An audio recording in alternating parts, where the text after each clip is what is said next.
Hello! അപ്പോൾ എല്ലാവർക്കും ഒരു നല്ല വെള്ളിയാഴ്ച ആശംസിക്കുന്നു. ഞാൻ എൻ്റെ ദിവസം തുടങ്ങുന്നത് എൻ്റെ ചെടികൾക്ക് വെള്ളം ഒഴിച്ചിട്ടാണ് കേട്ടോ. അപ്പോൾ ഇതാ ഞങ്ങൾ ബ്രേക്ക്ഫാസ്റ്റ് കഴിക്കാനിരിക്കുകയാണ്. ഇന്ന് ചപ്പാത്തിയും നല്ല ടേസ്റ്റി ആയിട്ടുള്ള കോളിഫ്ലവർ കറിയാണ്. ഇന്ന് കളിയും ചിരിയൊക്കെ പറയാൻ സമയം കിട്ടുന്നത് ഞങ്ങൾക്കിന്ന് രണ്ടുപേർക്കും ഓഫ് ആയതുകൊണ്ടാണ് കേട്ടോ. അല്ലെങ്കിൽ ഞങ്ങൾ പരസ്പരം കാണാറ് പോലും ഇല്ല എന്ന് വേണമെങ്കിൽ പറയാം. ഞാൻ 5:20 പോയിട്ട് ഉച്ചയ്ക്ക് ഒരു 3:30 ആവും എത്താൻ.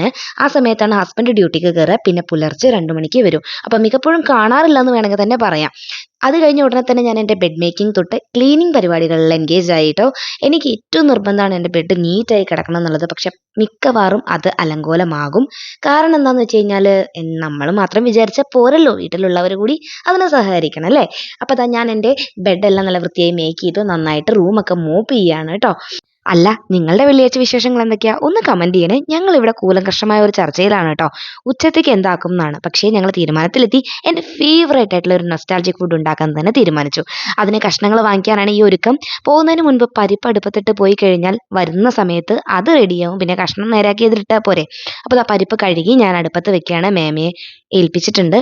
പരിപ്പിനെ മാത്രമല്ല ഇതാ ഇയാളെ ഒട്ടും വൈകാതെ കടയിലേക്ക് ഇറങ്ങുകയാണ് കേട്ടോ. ഒരു 2-2:30 എല്ലാം കാലമാകണം. അപ്പോൾ ഇതാ പുറത്തിറങ്ങുകയാണ്. ഒരു 10-10:30 ആയിട്ടുണ്ട്. തിരിച്ചു വന്നപ്പോൾ നല്ല കരിഞ്ഞ് കരിവാളിച്ചൊരവസ്ഥയായിരുന്നു. നല്ല ചൂടാണ് ഇവിടെ. ചൂട് മാറി തണുപ്പിലേക്ക് ആവുന്നൊരു സമയം നല്ല സുഖമാണ് പുറത്തേക്ക് ഇറങ്ങാനായിട്ട്. ഇതാണ് കേട്ടോ കട. അപ്പം ഞാൻ അന്വേഷിച്ച് വന്ന ആള് പടവലങ്ങയാണ്. എനിക്ക് കിട്ടിയത് ചുരങ്ങിയാണ്. നിങ്ങളിതിന് എന്താ പറയുക? ചുരങ്ങാൻ തന്നെയാണോ? ഒന്ന് കമൻറ്റ് ചെയ്തേക്കണേ. അപ്പോൾ ഞാൻ തിരിച്ചു വന്നു. ഡ്രസ്സ് പോലും മാറ്റാതെ പെട്ടെന്ന് തന്നെ കഷ്ണങ്ങൾ അരിഞ്ഞ് അടുപ്പത്ത് കയറ്റാൻ നോക്കിയിട്ടോ. കാരണം ഇനി അതും കൂടി കഴിഞ്ഞ് വന്നാൽ അത്രയും ഡിലേ ആകും എന്നോർത്ത് ഞാനിതേ കാര്യങ്ങളും കഥയൊക്കെ പറഞ്ഞ് ഒന്ന് അത് അരിഞ്ഞ് സെറ്റാക്കുകയാണ്. ഇതാണ് എൻ്റെ കറി. ഈ കറിയുടെ ഫുൾ വീഡിയോ ഞാൻ എൻ്റെ യൂട്യൂബ് ചാനലിൽ അപ്ലോഡ് ചെയ്തിട്ടുണ്ട്. അപ്പോൾ എല്ലാവരും ഒന്ന് ലിങ്ക് ക്ലിക്ക് ചെയ്ത് കാണണം കേട്ടോ. Okay, by.